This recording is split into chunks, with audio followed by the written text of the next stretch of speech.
étaient les complications?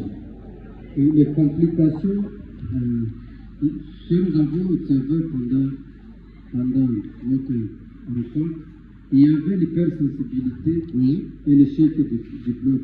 L'échec du bloc.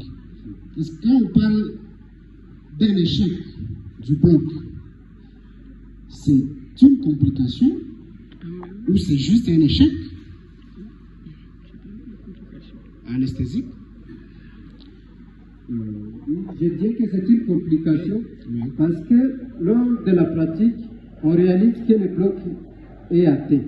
Oui. Et puis, après avoir champé, lorsqu'on va commencer à opérer, c'est là que les malades présentent des douleurs et nous montrent que le bloc n'était pas atteint.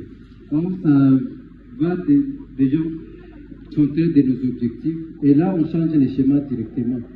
Et dans ce cas-là, nous disons que c'est une complication parce que ça n'a pas allé comme on l'aurait souhaité. Pardon? Ce n'est pas allé comme on l'a souhaité. Donc, notre objectif, c'était qu'il y ait un bloc. Oui. Donc, et que l'intervention se déroule dans un climat de sécurité et sans douleur.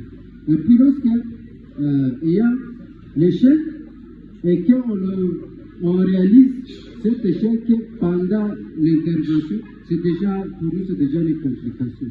Ok. On fait penser à un autre schéma thérapeutique. Et tu as parlé de l'hypersensibilité.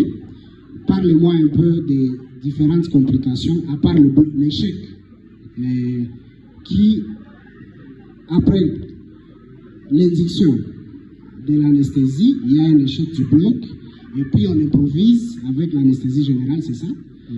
Mais maintenant, on a une hypersensibilité, c'est aussi une autre complication. Quelles autres complications peut-on avoir en cas d'une induction d'une anesthésie?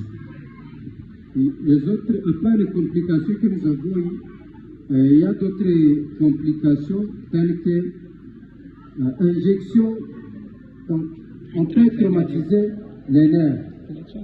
Soit systématique. Oui, à part ça, il y a des complications. Donc, on peut perforer donc, les vaisseaux.